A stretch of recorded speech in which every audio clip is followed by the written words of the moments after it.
My name is Brayden. Last month, I took my first ever solo trip down to Walt Disney World to cover the opening of Toy Story Land. This is part 2 of our coverage in Hollywood Studios. Now seems like a great time to go see the latest progress on the Hollywood Studios Skyliner station. Here you can see the catch fence in the water that prevents any debris from the construction from getting into the nearby waterways, and here you have the Skyliner itself, which is coming together in an amazing fashion. Just a few weeks ago, this entire mechanism was just being built, and now it is completely enclosed and being themed. Up here is where you'll take off on your gondola to the gondola poles from Hollywood Studios. To give you a visual, here's Disney's map. So this is where you'll be going on those gondola poles from Hollywood Studios to the Caribbean Beach area, and this is the switch station, which goes off towards the Epcot Resort area and also towards the Value Resort area. You already see these poles coming up next to the Skyliner building. I'm not sure 100% what those are for. Those poles they're constructing that I was theorizing about look to be an extended covered area that goes around the main mechanism of the gondola station. I have to say I'm incredibly impressed with what Disney's doing here with the Skyliner system. It is quite ambitious, and I really think it's going to be a fast and efficient means of transport from the connected resorts and parks to the other connected areas. Here we are back at the entrance. Welcome to Hollywood Studios. 3 different people recognizing me on the way into Hollywood Studios. It's just incredible. I do not deserve it. Thank you guys so much for coming and talking to me. I'm really fortunate that any of you know me at all. And hey, it's the guy from the Mickey Views. Hey! Here you can see we now have Toy Story balloons being sold on Hollywood Boulevard. Now you will learn the true power of the dark side. Beatrice, protect the students. You have controlled your fear. Now, release your anger. The fact that this is already so good, I just can't even imagine what Galaxy's Edge is going to be like next year. Students, we have faced our fears, but we cannot complete our trials until we let go of our anger. Those of you that have been asking about how Toy Story Land has affected the waits at the other attractions, I think there is something to the theory that it is taking crowds away from other areas. Star Tours only has a wait of 20 minutes, which is a good sign. The coolest glasses in town.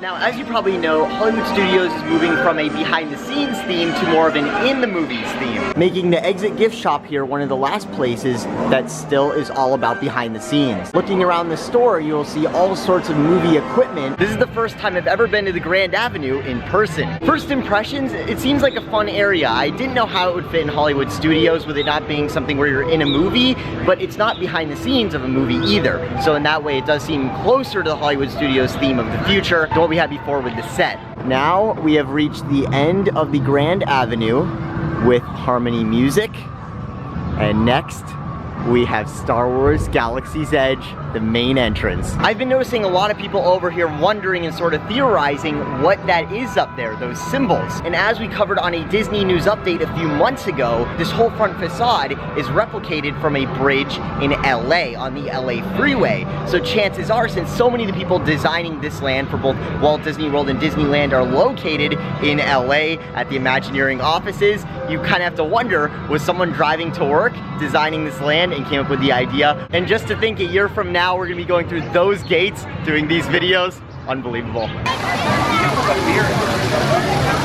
Now, in all the restaurants and new things in Disney we've covered, one thing I was excited to try in person was Pizza Rizzo in the new reimagined Muppet Courtyard / Grand Park. So I get here and I find out the venue isn't even open, and I've heard from many people that the venue isn't open most of the time. With this beautiful building and the investment Disney put into it, you'd think they'd want to do something with this space. They'd want to sell food. And we're here in peak season. We're here in the middle of the summer. There are tons of crowds. Toy Story Land is open. This is like the biggest park right now, and this huge new dining venue, Pizza Rizzo, is not even open. So you can take the stairs up to the top part of the outdoor seating on Pizza Rizzo and sort of get a nice view around the area. But as you can see, the inside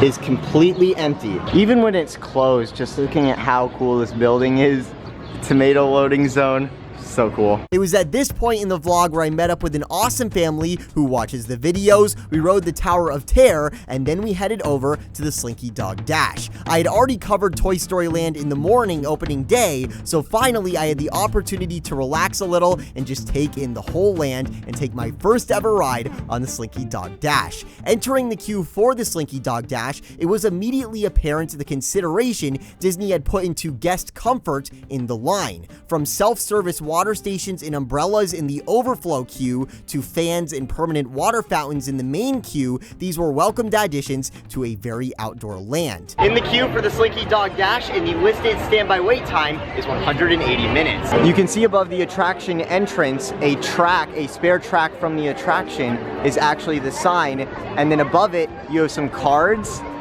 from board games, and then the standby wait time sign is a dog tag. One of the big things I noticed in Toy Story Land was the new level Disney is going to in terms of theming, which is now extending to the ceilings. The load and unload area of the Slinky Dog Dash has an elaborate Dash and Dodge Mega Coaster Kit box design on the ceiling, where now the theming isn't only everything around you, but also above you as well, which you'll also notice over at Woody's Lunchbox. I'm here in the outdoor portion of the Slinky Dog Dash queue, and behind me is actually the exit area for the attraction. Here on the side of the box of spare pieces, you can see the actual UPC code, the barcode on the side, and it says it's made in Emeryville. We're getting to the point where we get to the covered area going inside the Slinky Dog whole toy box. Over here you can see an instruction manual for how to build the track, and Andy has drawn on it in crayons Slinky. The Slinky Dog Dash queue is nothing short of incredible, down to the smallest details like push pins with Christmas lights wrapped around them,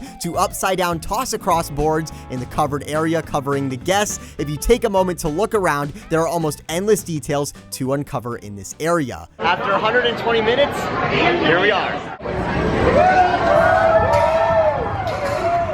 Leaving the loading area, you can see just how quickly this ride gets underway. There's no slow approach to a load hill, you are just launched right out of the queue into an awesome ride layout. I think a lot of fans of hardcore roller coasters walked into this attraction expecting to be disappointed, writing this off as a kid coaster Disney threw into the land and assembled as quickly as possible to bring in those summer crowds. But as they all soon discovered, this coaster is not kid specific nor off the shelf. Don't let Slinky's playful expression fool you. This is a legitimate coaster with some pretty epic angles. The best part of the first half of this coaster is that dropping curve you notice as soon as you walk into the land, or for a brief second on the ride on the way down that curve, you get that weightless feeling quite similar to that of the Tower of Terror, where on this ride it lasts just long enough to be thrilling and ends just quick enough where you're back on one of the smoothest coasters Disney has ever made.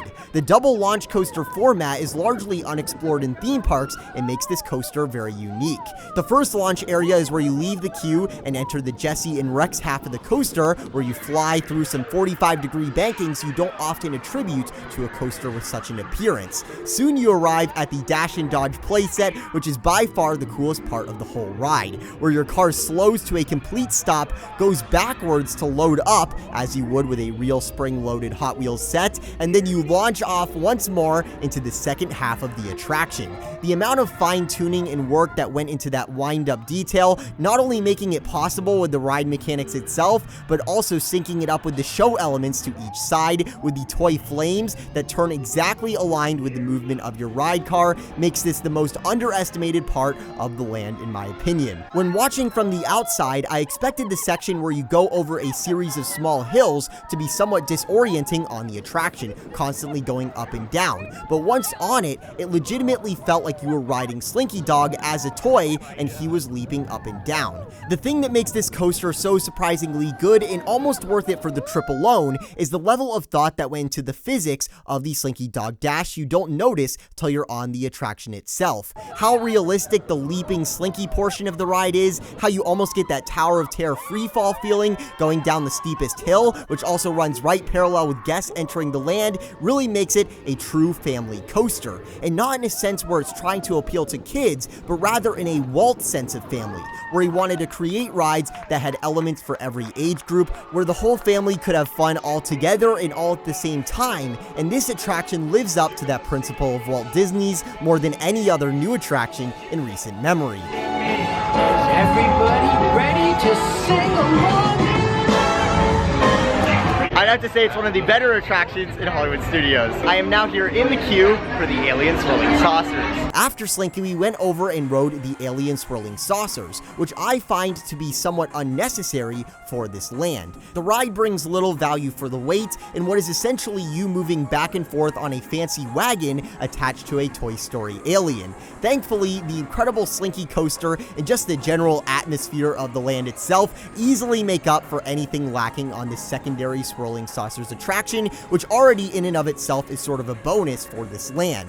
In the queue of the Alien Swirling Saucers, there are some theming elements such as a giant switch and a giant knob that are supposed to function, with guests being able to turn the knob and see different Buzz Lightyear scenes. When I was there, both the switch scene and the knob scene were locked and unable to be moved. Likely a situation where Disney was more focused on making sure the attractions themselves were up and running smoothly for the opening, and then saying, hey, we'll circle back to improve these non-essential queue theming elements later on. The highlight of the Alien Swirling Saucers definitely has to be the lighting and the music. The spotlights on the ceiling do some really amazing stunts throughout the various new Toy Story tracks that have been put together specifically for this ride. After riding the Swirling Saucers, we were right in time to see some fireworks go right over Buzz Lightyear as part of the Star Wars projection show that was taking place over at the Chinese Theater. Wrapping up the night here in Toy Story Land with some dinner at Woody's Lunchbox. Here we have the smoked turkey sandwich, some tater tots, as well as a root beer float. In the morning, I had already tried some of the food offerings, including the s'mores French toast sandwich. While it was good, I felt like it was something that was engineered to appeal to look and sound and nostalgia more than taste. Basically, a food offering that is screaming at you to buy it, but once you do, it's not something you're likely to get again. So this time, I tried to go with something that wasn't about the novelty and more about the food itself, so I got the most normal menu item I could find, the turkey sandwich. The sandwich was a little dry, it could definitely use some mayonnaise. The tater tots, though, that came with it were very good. The best part of the meal for sure, and definitely made me want to try the tater tot nachos that have got very good reviews. They're called tachos the next time I'm there. The root beer float doesn't look anything like how it is presented on the menu. While I enjoyed the beverage generally, the ice cream portion, which is really what you're paying for, was nothing special. There is still a line for the Slinky Dog Dash. Now, the line is closed. It did close at 11, but you can see the end of the line there, which is now inside of the official queuing space. So the last guests are going to be getting off of Slinky Dog an hour from now. It's going to be past midnight, so there is a little free time to enjoy the land while there's still some guests going on Slinky Dog Dash. As the park closed for the night and guests were still filtering through Slinky, I was able to really cement my opinion on this land, that being it is an excellent addition to Walt Disney World. Several viewers throughout the day remarked to me that they felt like they were in the animal kingdom walking through this land, since you have massive grass-like vegetation taller than you are all around the land. I can understand why many people would think this, that they were in the animal kingdom, since the rest of Hollywood Studios is around 90% cement, whereas this land, despite its small size, has left room for very intricate landscaping. Some of the elements that make this land amazing you may not hear a lot about. The atmosphere soundtrack is amazing. Another element I loved was the photo op areas. The Pixar ball, the Alien Swirling Saucer with the claw outside of the actual attraction. The number one aspect for me that makes this land a top tier addition is the nighttime lighting, especially on the Slinky Dog Dash, which is LED lighting on the entirety of the track, and not those cheap LED strips on Amazon. These are individual LED bulbs with possibly some sort of motion detection integrated into them, where if you look in slow motion, you can see as Slinky passes over the illuminated track, it shines brighter, creating an almost spotlight looking effect following Slinky around the track. This is the result when Imagineers developers get 2 years to work on a small land. It gives them so much extra time to perfect and put extra details into every square inch of this land. If you're skeptical about whether a Disney trip is worth it to check out Toy Story Land, I can promise you it's worth every penny for this addition, which so authentically captures that classic Disney magic. I'm so thankful I was able to share this experience with you guys. Seriously, this is an incredible land. Thank you guys so much for watching. I'll talk to you soon. This is Brayden. Have a magical day.